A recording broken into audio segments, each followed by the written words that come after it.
When President Aquino broke the news about this framework agreement, Filipinos here and around the world expressed their full support. And while this is indeed an important achievement, we know full well that the work is far from over, that the road to peace will have its challenges and its opportunities, and that we must all continue to work hard towards the achievement of our goals. At this point, may I call back on stage Secretary Teresita Quintos Deles to introduce our keynote speaker. Esteemed guests, fellow travelers, advocates, activists, meddlers, and kibitzers, in pushing for lasting peace in Mindanao, I am deeply honored to present the President of the Republic of the Philippines, His Excellency Benigno Simeon Aquino III.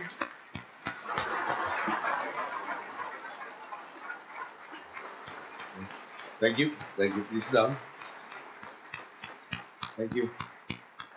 His Excellency, Dato Sri Mohammed bin Tun Abdul Razak, Prime Minister of Malaysia, Madam Datin Paduk, Seri Rosma Manso, Senate President Juan Ponce Enrile, members of the Senate present, Speaker Feliciano Belmonte, members of the House of Representatives, Secretary Alberto Rosario, Secretary Ging Deres, Executive Secretary Paquito Ochoa, and the other members of the Cabinet present, Datuk Sri Ani Haji Aman, Minister of Foreign Affairs of Malaysia, Datuk Sri Mustafa Mohammed, Minister of International Trade and Industry, Datuk Sri Dr. Ahmad Zahid bin Hamidi, Minister of Defense.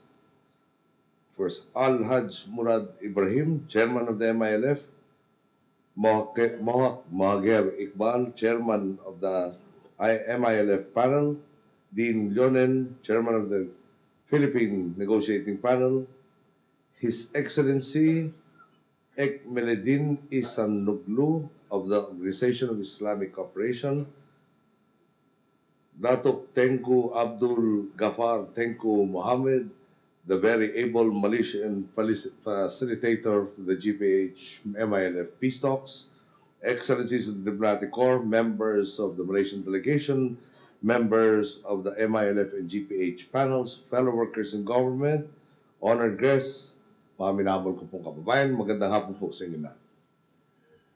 Today we sign a framework agreement that can finally seal genuine, lasting peace in Mindanao, in full view of the Filipino people and witnessed even by our friends from different parts of the world. We commit to peace. A peace that will be sustained through democratic ideals, a peace that heals and empowers, a peace that recognizes the many narratives of the Filipino people and weaves them into a single national aspiration for equitable progress. We understand all too well the cycle of suffering that our people have had to go through for the past 2 generations. We have seen children torn from their homes and communities, driven away from the land they have tilled. We have seen lives lost and justice sought. But because of the system's failure to provide avenues for understanding and effective redress of grievances, many resorted to the path of vengeance and violence. I understand the temptations that can be born of anger. I myself lost my father to an oppressive system. I myself thirsted for justice and was deprived of it then by the dictatorship. I empathize with our Bangsamoro brothers and sisters and can only vow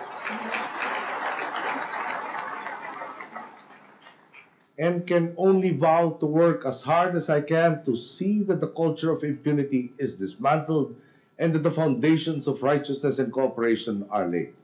We will give our people what is truly due them, a chance to direct their lives towards advancement in a democratic, peaceful, and safe society.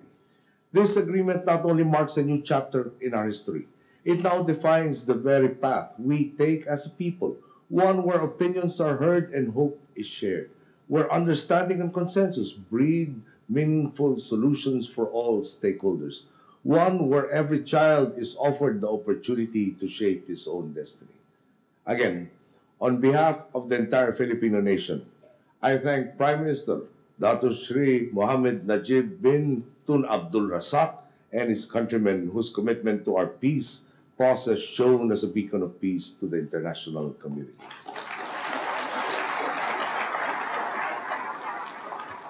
Again, let me thank Tengku Datuk Abgafar Tengku Mohammed, the Malaysian facilitator whose wisdom and experience served as a bridge towards mutual understanding. They approached this process devoid of personal aggrandizement and acted with the honesty, earnestness, and resolve that brought both panels closer and closer to each other until consensus was reached. I reiterate my gratitude to Secretary Ging Deles and Dean Marvick Lonen, who not only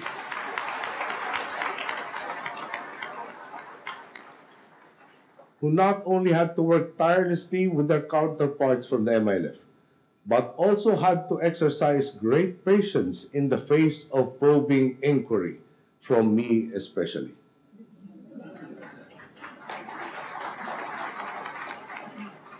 Aside from their work at the negotiating table, Secretary Ging and Dean Marvick produced voluminous memos that thoroughly threshed out all the issues, and which I then had to wade through thoroughly also.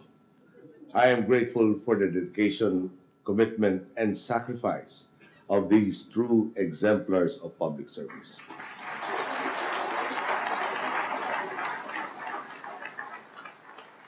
May I thank also the MILF Chief Negotiator, Mohager Iqbal, who approached the process cognizant of our shared aspirations for peace. Mohager Iqbal kept an open mind which enabled compromise without sacrificing the interests of the Bangsamoro people.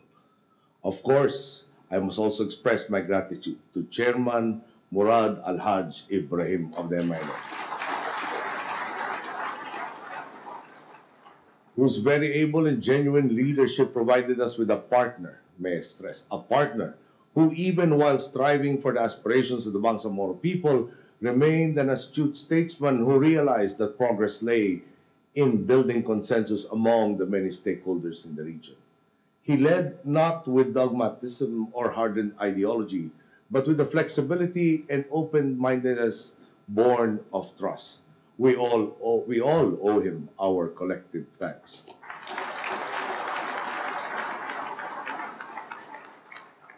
I first had the opportunity to interact with Chairman Murad in Japan in August of 2011. Back then, some commentators expressed concern. I was criticized for supposedly demeaning the presidency by meeting with a rebel group. But I approached the meeting with Chairman Murad as a fellow Filipino, not as combatants with opposing views, but as fellow victims of a non-responsive system which has so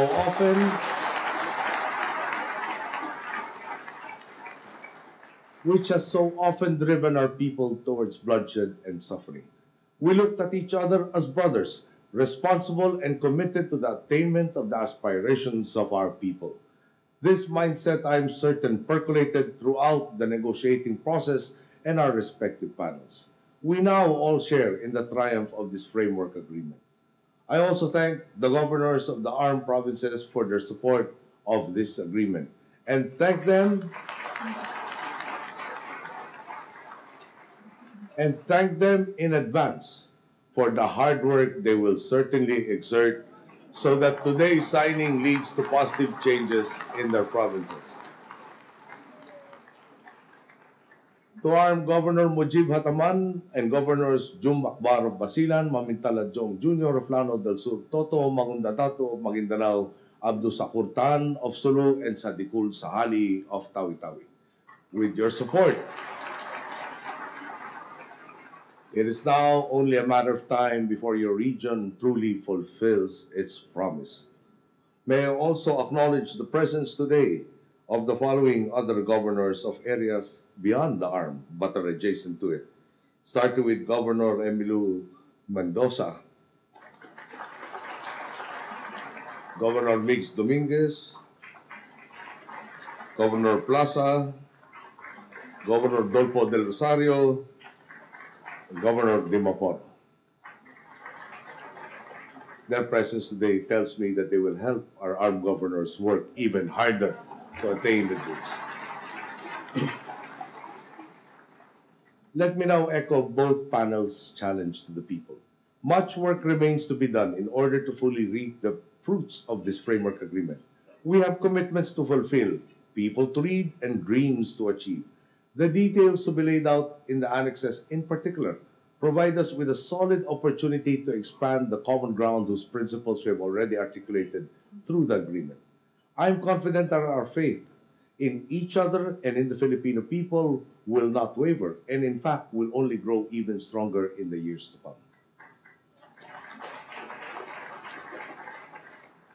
But as the saying goes, the devil is in the details. We are now at the beginning of a comprehensive agreement that will map out the detailed steps, detailed commitments, and detailed programs that will lead to the fulfillment of our long-term goals. We are committed to enabling our partners to transform themselves to a genuine political party that can help facilitate the region's transition towards a truly peaceful and progressive place. This year, the government has committed 8.59 billion pesos for the Transition Investment Support Plan, on top of the 12.93 billion pesos already allocated through our budget. We are committed to giving the region its rightful share, not just now, but each and every time, confident that it will redound to the benefit of all citizens and will not just line the pockets of a very select few. And to all the partners who have long sought this peace and have committed to its fruition in the coming years, our friends from the international community, the academe, and civil society, thank you from the bottom of our hearts. The Filipino people share this victory with you. I ask the entire nation and the entire world to join me in imagining a Mindanao finally free from strife, where people achieve their fullest potential. A child in Labitan will be offered the same education as a child in Quezon City. The sick of Patikul will gain access to the same health care as those in Pasig. Tourists visiting Boracay will also have Sulu in their itineraries. A businessman will earn a profit whether he sets up shop in Marikina or in Marawi. People will be empowered. They will gain knowledge and marketable skills that will thrust the economy forward. From constant displacement, there will be now a stable employment. Children who have had to witness immeasurable suffering will now get to witness a harvest. Sons and daughters who have had to sweep bullet casings from their yards will now get to pick fruit. Families who once cowered in fear of gunshots will now emerge from their homes to a bright new dawn of equity, justice, and peace. Together, we move forward with the conviction to lift each other, so that in turn, our nation may grow and reach greater heights. We implore God or Allah to continue guiding all of us, so that our dreams may turn into concrete, tangible realities. Thank you and good afternoon.